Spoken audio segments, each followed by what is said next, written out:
मरने के बाद कोई भूत क्यों बन जाता है? क्या आपने कभी रात के वीराने में इन्हें महसूस किया है? ऐसी भटकती अतृप्त आत्माओं के चुंगल में फंसे आदमी का क्या हाल होता है? भूखा प्यासा, बदले की भावना लिए, क्रोध, द्वेष, लोभ, वासना आदि इच्छाएं और भावनाएं मन में लिए मरने वाला शख्स अवश्य ही वो भूत बनकर भटकता है।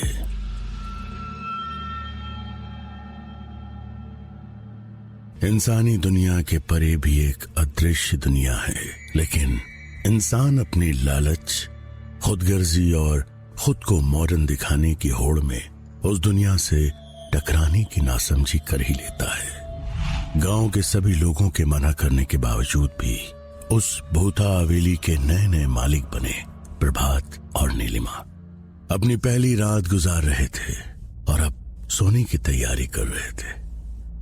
प्रभात इस वक्त नॉवेल पढ़ने में बिजी था और वैसे भी 21st सेंचुरी में प्रभात जैसा एक मॉडर्न बिजनेसमैन ऐसी भूत प्रेत के लॉजिकल बातों पर कहां यकीन करने वाला था। इतनी बड़ी जमीन, वो भी इतने सस्ते दामों में हासिल कर लेने और अपनी फैक्ट्री स्टैब्लिश कर लेने के बाद प्रभात को अपनी बिजनेस स्किल्स और कॉन्टैक्ट्स पर गर्व हो रहा था। वीरानगढ़ एक ऐसी श्रापित और मनहूस जगह थी कि जहां के किसान जी तोड़ मेहनत के बाद भी मुट्ठी भर अनाज में अपना घर चलाने को मजबूर थे। अगर फसल अच्छी हो जाती तब भी किसानों के हिस्से में थोड़ा ही आ पाता था, बाकी अपने आप सड़ जाता था या उसमें आग लग जाया करती थी।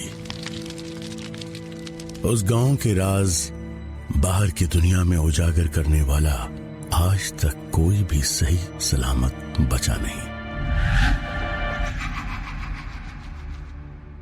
गांव को लेकर गांव के लोगों का गांव छोड़कर जाने का मतलब भी असमय दर्दनाक मौत को गले लगाना ही था।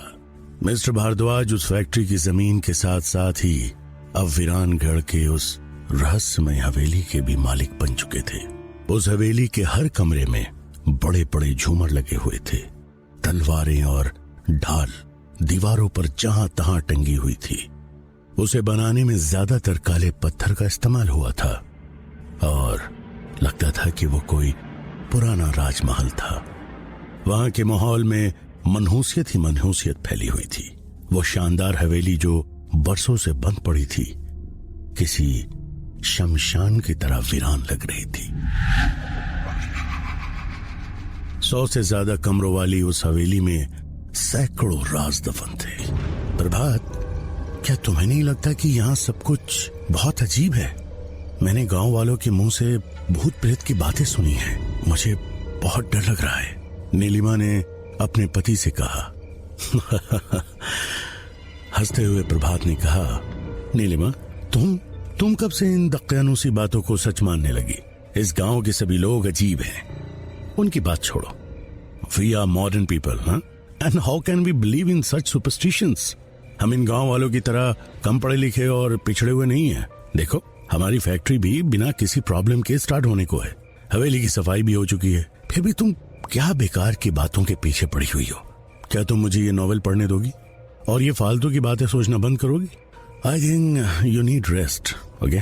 तभी उस बुतहा हवेली के कई सारे दरवाजे एक साथ जोर जोर से बजने लगे। लाइट्स अचानक बंद चालू होने लगे। इससे पहले कि वो दोनों कुछ भी समझ पाते, अजीब अजीब सी आवाजें आने लगी। कुत्ते रोने लगे। प्रभात ने अपनी पत्नी नीलिमा को समझाते हुए कुछ कहा। डरने की कोई बात नहीं डार्लिंग, यहां इस तरह की आंधियां चलती रहती हैं और जानवरों की आवाजें आती रहती हैं। लेकिन प्रभात के ऐसा कहते ही उनके कमरे में लगी बड़ी सी पेंडुलम क्लॉक की आवाज उस हवेली में गूंजने लगी। रात के ठीक 12 बज चुके थे। घुंघरुओं की आवाज सुनाई दी और कुछ ही देर बाद नीलिमा ने देखा कि लाल जोड़ा पहने हुए एक औरत उसके सामने से बहुत तेजी से गुजरी। क्या यह नीलिमा का वहम था या सचमुच उसे वो औरत दिखाई दी थी? पता नहीं कहां से नीलिमा के गालों पर खून की बूंदें टपकने लगी। अब वो हद से ज्यादा डर चुकी थी। जो भी हो, नीलिमा ने प्रभात को उस औरत और खून की बूंदों के बारे में कुछ बताना चाहा, लेकिन डर के मारे उसके मुंह से आवाज ही नहीं निकल सकी। कमरे में अचानक लाल रंग का धुआं फैलने लगा और अजीब सी चंपा के इत्र की महक आने लगी। प्रभात, मुझे बहुत डर लग रहा है, हम दोनों को ही यहाँ नहीं आना चाहिए था।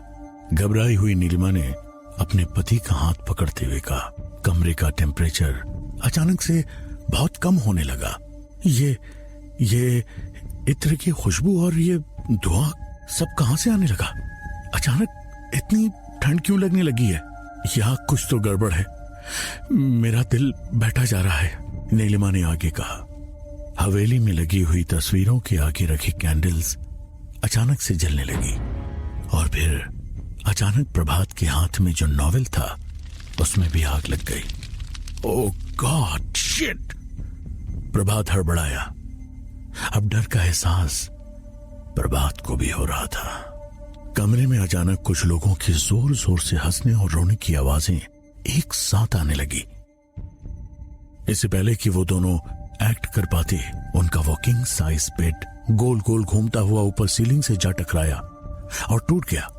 जोर से धड़ाम की आवाज आई। नीलिमा और प्रभात दोनों ही करीब 20 फीट की ऊंचाई से जमीन पर गिर पड़े थे। वो दोनों पूरी तरह करा रहे थे। नीलिमा की कमर में चोट आई थी और जबान पर दांत टकराने की वजह से मुंह से खून निकलने लगा था। वहीं प्रभात का हाथ बुरी तरह मुड़ गया था। ऐसा लग रहा था जैसे उसके हाथ की कोई हड्डी टूट गई थी। उसकी पीठ पर भी चोट आई थी, वो भी पूरी तरह तड़प रहा था। इसी बीच उनके कमरे में रखे फर्नीचर और बाकी चीजें सब एक एक करके हवा में उड़ने लगी। उन दोनों के दर्द से रोने की आवाज के साथ साथ कमरे में कई लोगों की हंसने की आवाजें जोर जोर से गूंजने लगी। ये सब देखकर दोनों की रूह कांप गई और बिना देर किए वे दोनों लड़खड़ाते हुए कमरे के बाहर भागे और दरवाजा खोलते ही बड़े से मकड़ी के जाल में दोनों उलझ गए। नीलिमा और प्रभात मदद के लिए जोर जोर से चिल्लाने लगे। कोई हमारी मदद करो, help help please, help help us. वो लोग इतनी रात में चिल्लाने के अलावा कर भी क्या सकते थे? वीरानगढ़ में मोबाइल नेटवर्क भी बहुत पुअर था, इसलिए वे लोग अपनी आवाज भी बाहर नहीं पहुंचा सकते थे। प्रभात, अगर हमें कुछ हो गया तो हमारे बच्चे सिद्धार्थ का क्या होगा? और हमने तो उसे कुछ बताया भी नहीं है। डर से कपकपाती रोती हुई नीलिमा ने अपने पति से कहा, ये सारी बातें बाद में करते हैं नीलिमा, पहले अपनी जान बचाओ और यहां से भागो, प्रभात ने कहा।